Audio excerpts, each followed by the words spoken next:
22 જાન્યુઆરી પહેલા કરો પ્રભુ શ્રી રામના દર્શન। આપને જે મૂર્તિ બતાવી રહ્યા છે તે એક્સક્લુઝિવ TV9 પાસે તેનો ફોટો છે અને આપ જોઈ શકો છો કે કયા પ્રકારે આ મૂર્તિની ડિઝાઇન કરવામાં આવી છે। અનેક અટકળો હતી કે આખરે ભગવાન કેવા દેખાશે, ભગવાનનું બાલ સ્વરૂપ હશે, પરંતુ એ કેવું દેખાશે તેની વાત અત્યાર સુધી ચર્ચાઓમાં હતી, પરંતુ TV9 આપને એક્સક્લુઝિવલી આ મૂર્તિ બતાવી રહ્યું છે। આપ જો ધ્યાનથી જોશો આ મૂર્તિ તો ભગવાનના મુખ પર જોઈને આપને એક સ્મિત દેખાશે, એક પોઝિટિવ એનર્જી દેખાશે કે જે દરેક ભક્ત તેની સાથે પોતાની જાતને કનેક્ટ કરી શકશે। ખૂબ મહેનત કરાયા બાદ 3 મૂર્તિકારોએ પોતપોતાની મૂર્તિ બનાવી હતી અને ત્યારબાદ આ મૂર્તિને પસંદ કરવામાં આવી છે। આ મૂર્તિ 22મી તારીખે તેની પ્રાણ પ્રતિષ્ઠા થયા બાદ સ્થપાશે અને ત્યારબાદ લોકો તેના દર્શન કરી શકશે।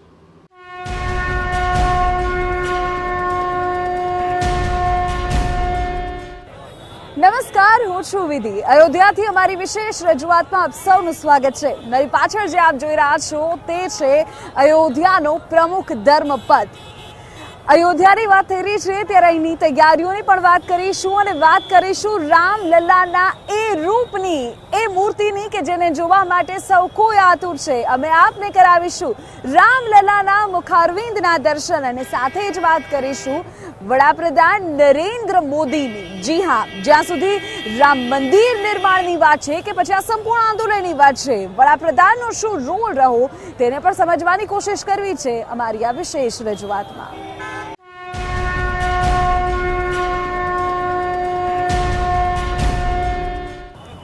અયોધ્યાનો પ્રસિદ્ધ મીણા ચોક તમે મારી પાછળ જોઈ રહ્યા છો। અયોધ્યામાં જે નિત નવું થઈ રહ્યું છે તેની આપણે વાત કરી ચૂક્યા છે। અમે આપને અયોધ્યાની તમામ તૈયારીઓની, સજેલી અયોધ્યાની વાત કરી, રામ મંદિર નિર્માણ સાથે જોડાયેલી દરેક બાબતોના અહેવાલ આપને દર્શાવી રહ્યા છે। ત્યારે આજે TV9 પર કરો પ્રભુ શ્રી રામના એ મુખારવિંદના દર્શન કે જેને જોવા માટે દેશ આખું અત્યારે ઉત્સુક છે। અમે આપને પ્રભુના દર્શન તો કરાવીએ, સાથે સાથે આ મૂર્તિ કેમ ખાસ છે, તેની વિશેષતા શું છે તે પણ જણાવીએ। જોઈ લો અયોધ્યાથી અમારો આ વિશેષ અહેવાલ।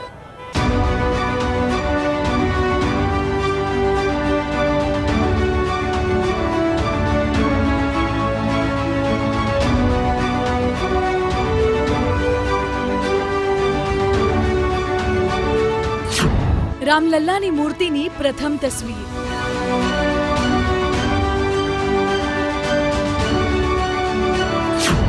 રામલલ્લાના મુખારવિંદની પ્રથમ તસવીર।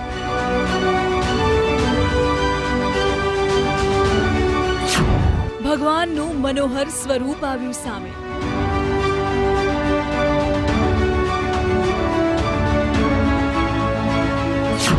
22 જાન્યુઆરી પહેલા કરો મૂર્તિના દર્શન।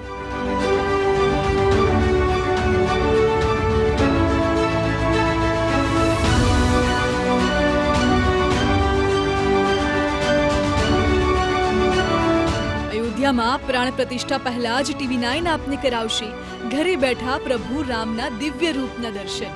આપને ટીવી સ્ક્રીન પર જે મૂર્તિ જોવા મળી રહી છે તે મૂર્તિની જ 22 જાન્યુઆરીએ પ્રાણ પ્રતિષ્ઠા કરવામાં આવશે।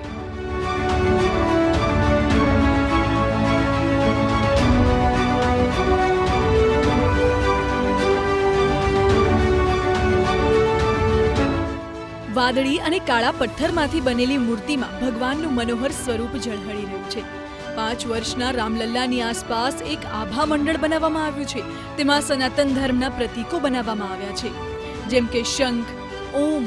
રામલલ્લાના મસ્તક પર ભગવાન સૂર્યની છબી કોતરેલી છે। રામલલ્લા જમણા હાથે આશીર્વાદ આપી રહ્યા છે। ભગવાનના ડાબા હાથમાં ધનુષ અને બાણ છે। રામલલ્લાને સોનાનો મુગટ પહેરાવવામાં આવ્યો છે। આ પ્રતિમા ગર્ભગૃહમાં સ્થાપિત કરવામાં આવી છે। અત્યારે પ્રાણ પ્રતિષ્ઠાને લગતી વિધિઓ ચાલી રહી છે। 22 જાન્યુઆરીએ વડાપ્રધાન નરેન્દ્ર મોદી સોનાની સળીથી રામલલ્લાને કાજળ લગાવશે અને આ પછી તેમને અરીસો બતાવશે।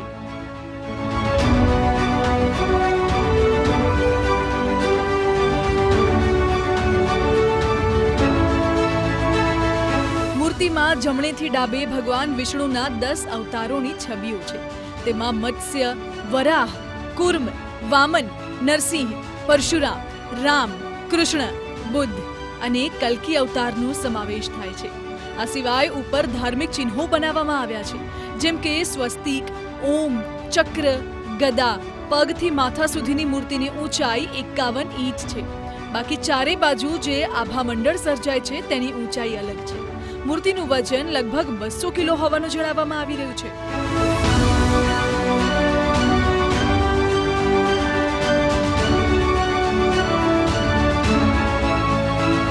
રામલલ્લાની પ્રતિમા તૈયાર કરનાર 37 વર્ષીય અરુણ યોગીરાજ કર્ણાટકના રહેવાસી છે. તે મૈસૂર મહેલના કલાકારોના પરિવારમાંથી આવે છે. તેમણે 2008માં મૈસૂર યુનિવર્સિટીમાંથી MBA કર્યું. પછી ખાનગી કંપનીમાં નોકરી કરી. આ પછી તેમણે પ્રતિમા બનાવવાનું કામ શરૂ કર્યું. તેમને બાળપણથી જ મૂર્તિ બનાવવાનો શોખ હતો. અરુણ યોગીરાજે જગતગુરુ શંકરાચાર્યની ભવ્ય પ્રતિમા બનાવી હતી, જે કેદારનાથમાં સ્થાપિત કરવામાં આવી છે. અરુણે 2022માં ઇન્ડિયા ગેટ પર સ્થાપિત કરવામાં આવનાર નેતાજી સુભાષચંદ્ર બોઝની પ્રતિમા પણ બનાવી છે. PM મોદીએ પણ તેમના કામના વખાણ કર્યા છે. રામ મંદિરની મુખ્ય મૂર્તિના તો આપણે દર્શન કરી લીધા. હવે આપને બતાવીએ સમગ્ર મંદિરમાં જે અલગ અલગ મૂર્તિ લગાવવામાં આવી છે તે કેવી હશે તે પણ જોઈ લો. હું અયોધ્યાના એ સ્થાન પર અત્યારે છું કે જ્યાં પ્રભુ શ્રી રામનું જે મંદિર ભવ્ય બની રહ્યું છે, ત્યાં જે મૂર્તિઓના દર્શન તમને થવાના છે તે જ્યાં બની રહી છે એ રામ સેવકપુરમમાં હું અત્યારે હાજર છું. તમે અહીં આસપાસના દ્રશ્યો જોશો તો આપ અંદાજ લગાવી શકશો કે કેટલી અલગ અલગ પ્રકારની મૂર્તિઓનું અહીં નિર્માણ થઈ રહ્યું છે. આ મૂર્તિઓનું જે નિર્માણ કરી રહ્યા છે તેમની સાથે बात करवी છે. रंजीत मंडल जी हमारे साथ हैं, उनसे जानते हैं. रंजीत जी, ये सारी मूर्ति आप बना रहे, कब से इस कार्य में जुटे हुए हैं आप? ये तो मैं एक्चुअली माननीय अशोक सिंघल जी हमको लाए थे 97 में. उसके बाद माननीय चंपत राय जी जो राम जन्मभूमि के ट्रस्ट के मुख्य सचिव है, उनके द्वारा 2002 में आ गया था यहाँ कारसेवकपुरम. फिर ये बहुत जगह हमको भेजने के बाद नानाजी देशमुख जी भी ले गए थे. कोई जगह काम करने के बाद अंतिम में 2013 में ये पास हुआ, जो माननीय अशोक सिंघल जी का आदेश था. तो हम अकेले थे. 2013 से 2015 तक मैं अकेले ही था, जो direct without mould direct process से मैं काम कर रहा हूँ. विदाउट मोल्ड, हाथ से सिर्फ बना हाथ से बन रहा है. स्टील तार, स्टील जाली, केमिकल और सीमेंट सरिया, ये सब से किया गया है. और बाद में 2015 में मेरा पिताजी आए थे जो मुझे मदद करने के लिए. वो मूर्तिकार नहीं थे लेकिन हमको हेल्प करने के लिए जरूर आए थे उन्होंने. जो हमको ये मूर्ति उन्होंने 2022 तक हमको मदद किया था. दिसंबर में उनका देहांत हुआ. ये मेरा दुर्भाग्य है. અયોધ્યામાં હાલ મોટી સંખ્યામાં ગુજરાતીઓ પણ પહોંચી રહ્યા છે, રામલલ્લાના દર્શન કરી રહ્યા છે. જ્યારે અનેક ગુજરાતીઓએ ભગવાન રામના મંદિરમાં જે મજૂરો કામ કરી રહ્યા છે તેઓની સેવા પણ કરી રહ્યા છે. અયોધ્યામાં ગુજરાતીઓએ સેવાની અલગ જગાવી છે. ગુજરાતી કાકા મારી સાથે છે કે જેઓ અત્યારે અહીંના મંદિર નિર્માણમાં જે દિવસ રાત એક કરીને કામ કરી રહ્યા છે. કારીગરોને સવારો નાસ્તો, ચા અને ભોજન પૂરું પાડે છે. કાકા, ક્યાંથી આવો છો તમે? ગુજરાતથી, અમદાવાદ છે. અચ્છા, તો તમે કેટલા દિવસથી અહીંયા કારીગરો માટે કંઈક ને કંઈક લઈને આવો છો ને? 5 દિવસથી લઈને આવું છું ને હજી 5 દિવસ આવવાનું છે. બજરંગદાસ બાપા અમારા સદગુરુ છે. એનો એક જ નિયમ છે કે કોઈને ખવડાવીને ખાઓ અને દઈને રાજી થાવ. તો રામજીની કૃપાથી મને એણે નિમિત્ત બનાવ્યો છે એટલે અમે અહીંયા ખવડાવવા માટે આવ્યા છીએ. આપ રામજી કી કૃપા છે. એટલે ક્યારેક તમે ચા પીવડાવવા આવો છો, ક્યારેક નાસ્તો લઈને? રોજ સવારે ચા પીવડાવવા આવું છું અને આજથી એવી ઈચ્છા છે કે ભાઈ સવારે રોજ નાસ્તો ગરમ ગરમ લઈને આવો. કારણ કે રામજીના મંદિર બનાવવામાં તો પથ્થર મૂકવાનો અમને મોકો નથી મળ્યો. આજ અમે સહભાગી એવા બની કે ભાઈ કોઈના પેટમાં ઠંડક વળે. આ એક ગુજરાતીનું સપનું હોય છે. એ આ સપનું સાકાર કરવા માટે થઈને એને મને નિમિત્ત બનાવ્યો છે બજરંગદાસ બાપાઈ ઓર રામજીની કૃપાથી હું અહીંયા આવ્યો છું. બહુ સરસ. તો તમે જુઓ, કાકા રોજ અહીંયા આવે છે. જે મંદિર નિર્માણના કારીગરો છે તેમને ચા, નાસ્તો આતે પૂરું પાડે છે. કારણ કે તેઓ સ્પષ્ટ કહી રહ્યા છે કે કોઈને કોઈ રીતે તો સહભાગી થઈ. આપણે મંદિરના પથ્થરો નથી ઘસી રહ્યા, એમનો પથ્થર મૂકવાનો અવસર તો નથી મળ્યો, પણ જે કામ કરે છે એમને તો ભોજન પૂરું પાડીએ. રામ